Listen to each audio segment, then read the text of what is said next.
Well, former Fox News host Tucker Carlson seems to have gotten April fooled in March by Josh Peters and Archie Manners, claiming that they edited Kate Middleton's Mother's Day photo. The YouTubers are the duo behind the platform Josh and Archie, where they regularly prank celebrities and other notables in their interviews. In a video posted on X, YouTubers reveal that Archie Manners posed as a former Kensington Palace employee who had been fired for unsuccessfully editing the family's photo. Josh and Archie fooled Carlson into giving an extensive fabricating story, which was inappropriately supported with falsified documents, including a fake contract of employment. Let's take a look. It was great, and it was really interesting, too. I did not expect to be as interested in it as I was. Is this Kate Middleton? Kate Middleton, Princess of Wales, has taken a number of weeks off of royal duties, and it's caused some to believe that the public are not being told something. Conspiracies have ranged from her being far more unwell than we are being told, to that she's got a Brazilian butt lift. She's been gone just as long as a BBL takes to heal. To calm the public, she released this photo of herself with her children on Mother's Day, which drove the media into a frenzy, giving Archie and I an idea. Are the media so hungry for royal news that they'd interview anyone who claimed to know something about Kate and her famous photo? How carefully would they check?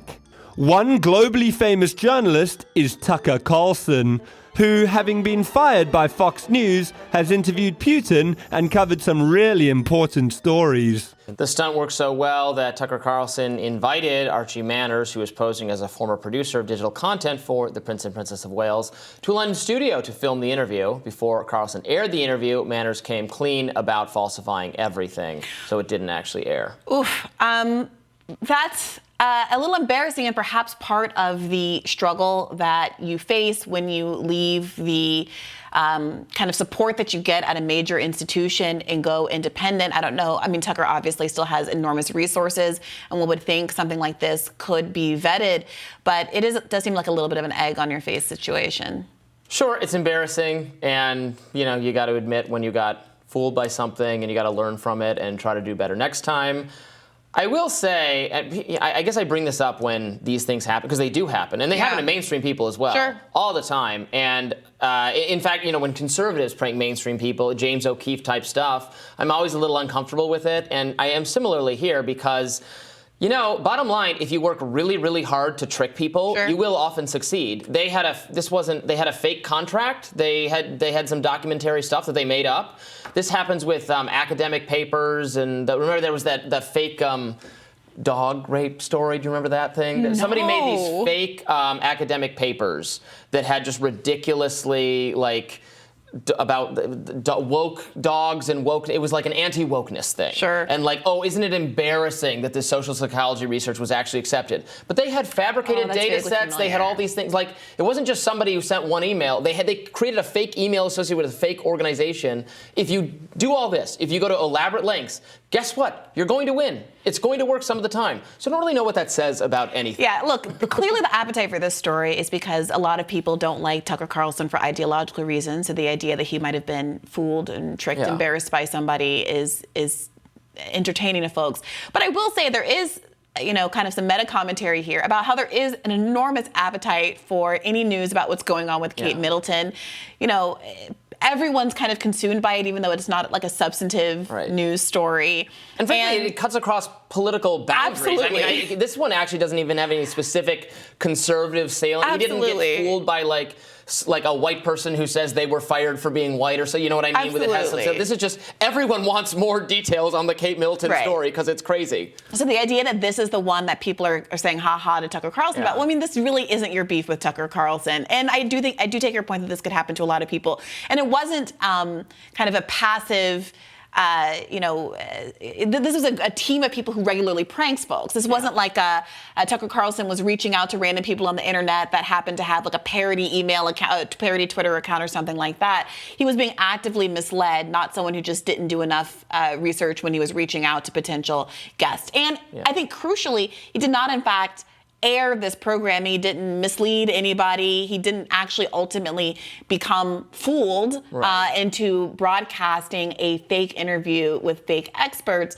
So in some ways, this is a nothing story.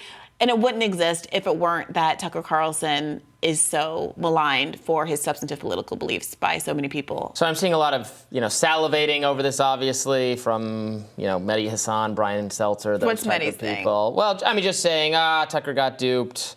Well, I scrolled past it. Well, I will say there is a little bit of meat on the bones of that.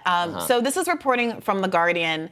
Apparently, Josh and Archie, these pranksters, they say they stroked Carlson's ego by offering their story as an exclusive because, quote, mainstream media in the UK wouldn't touch it. So I can appreciate people in the mainstream saying, we're tired of getting maligned. Tucker deserves to be dinged over his salivation over the idea of getting an exclusive as an independent media, even though, of course, he was someone who was associated with mainstream media for the bulk of his career. Although we would check in, but if we got an email for an exclusive that's something the mainstream media doesn't want. Sure, but it goes farther than that. I think part of this is the UK-US divide. I do think it's harder to check up sources, and you tend to be more credulous about how people present themselves if they don't share your same cultural context. And apparently, the pranksters created the fake employment contract featured the words "every little helps," which is the motto of the British supermarket chain Tesco in Latin on a Kensington Palace crest. And so there are all of these Easter eggs that might have been tells to someone who is British, but not to someone who doesn't have that context. So that you can read that as all right, Tucker, it's not his fault he was duped. Or you can read that as, oh, you stupid Tucker, why didn't you see there was a supermarket chain logo associated with this contract? Yeah, makes me think of again, it could. We like to think this couldn't happen to us, but I said this when we talked about the woman in the New York Magazine story who does financial reporting for a living, and she got tricked into giving $50,000. Yes, I never read that story. I maintain some skepticism. You should read it. Again, I don't think most people would fall for this, but I think 10% of the time you're going to fall for this, even if you're an otherwise fairly competent person. It's people want to trust, because usually people are good faith actors. Wait a minute, Robby. Here's one more bit of information. Apparently, a clause in the fake royal contract reserved the right to, quote, amputate one limb of their choosing if the contractee failed a probationary period. You don't think contracts with the royals actually have those clauses in it? Well, it probably just dates back. Maybe it's something they haven't removed. I don't know, like sodomy laws or something. It's still on the books from the time of the beheading of Charles I don't think that the Tudor era laws are still in effect. The Anne Boleyn clause is written out of most contracts these days.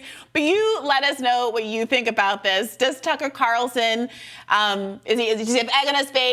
Should he be embarrassed? This is an early April Fool's prank that he will not live down anytime soon. Or is this the kind of mulligan that could happen to any of us? Divorce, beheaded, died. Divorce, beheaded, survived. That's how you remember them. More Rising right after this.